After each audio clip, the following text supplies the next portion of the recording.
झांसी में 20 घंटे अंदर मनोज अहिरवार और पत्नी वंदना की मौत। 12 साल की बेटी ने बताया क्या हुआ था दोनों के बीच। झांसी के पुनावली कला गांव में पति पत्नी के बीच चल रहा पारिवारिक विवाद इतना भयावह मोड़ ले बैठा कि महज 20 घंटे के भीतर दोनों की जान चली गई। पहले पत्नी ने कथित तौर पर फांसी लगाकर आत्महत्या की। मायके पक्ष ने पति पर हत्या का आरोप लगाया। आरोपों और मानसिक आघात के बीच पति भी लापता हो गया और देर रात उसका शव पेड़ से फंदे पर लटका मिला। इस वारदात में पूरे इलाके में सनसनी फैला दी।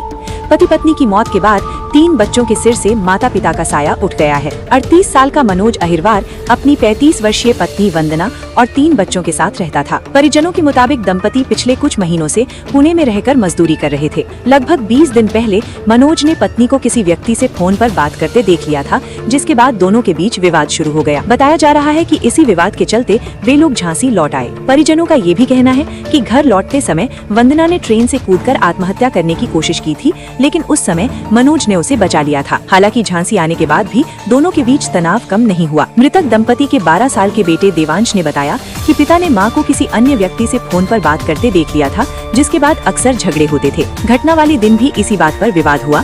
मां ने मोबाइल से कुछ ऐप डिलीट किए, जिससे पिता नाराज हो गए। झगड़े के बाद मां कमरे में चली गयी और फांसी लगा ली। देवांश के मुताबिक पिता ने भी फांसी लगाने की कोशिश की थी, जिन्हें उन्होंने और परिवार वालों ने बचा लिया था। बाद में अस्पताल से पिता गायब हो गए और फिर उनकी मौत की खबर मिली। पुलिस दोनों मौतों की जांच कर रही है। पोस्टमार्टम रिपोर्ट और पुलिस जांच के बाद ही सच्चाई पूरी तरह सामने आ सकेगी। पापा मोबाइल खराब हो गया था, उसमें चली गई थी।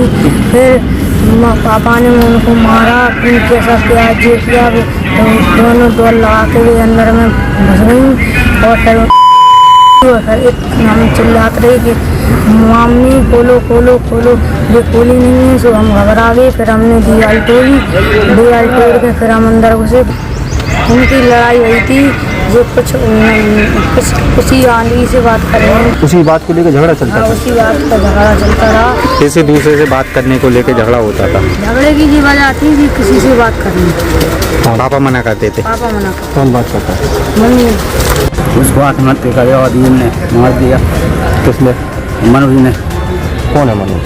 मनोज हमारा दामाद लगता है। आपको ऐसा क्यों लगता है? हम एक दिन गए थे 15 दिन पहले। हमने उनको समझाया, उनके बाप को बुलाया है, बोले अब नहीं होगा, मारपीट किया था तो बोले मान गए। अब रात में हत्या कर दी। आपको कब जानकारी मिली? हमको अभी मिला सर। क्या जानकारी लगी थी रात को आपको? आपकी लड़की खत्म हो गई। क्या नाम बता रहा है आपका? कौन खत्म हुआ है? मेरा बेटा मनोज। क्या हो गया पूरी जानकारी? मनोज पुणे में काम करने वंदना ले गई थी अपनी बहन के साथ ले गई थी। पूना में गिरा काम करने लगे दोनों जने। पत्नी कैंटीन में काम करने जाती थी। कैंटीन में उसकी बहन और दोनों जने काम करने जाती थी। काम करते समय 5 बजे जब मनोज की छुट्टी हुई वहाँ से, तो वंदना फ़ोन करते हुए मिली। तो इसने देखा कि फ़ोन कर रही, किसी से बात कर रही। तो मैं पूछताछ करने के बाद इसमें मनोज को देखा तो वंदना दौड़ करके लैट्रिन में घुस गई और नंबर डिलीट कर दिया। उसने जैसे तैसे नंबर निकाल करके उस लड़के को फ़ोन लगाया, उसको बुलवाया कि भाई तेरे से मेरी पत्नी का क्या संपर्क। इतने में इनका विवाद होने लगा। इसके बाद ये अपनी पत्नी को लेकर आया और तुरंत से पत्नी कहने लगी मैं अपनी जान हत्या कर देंगी।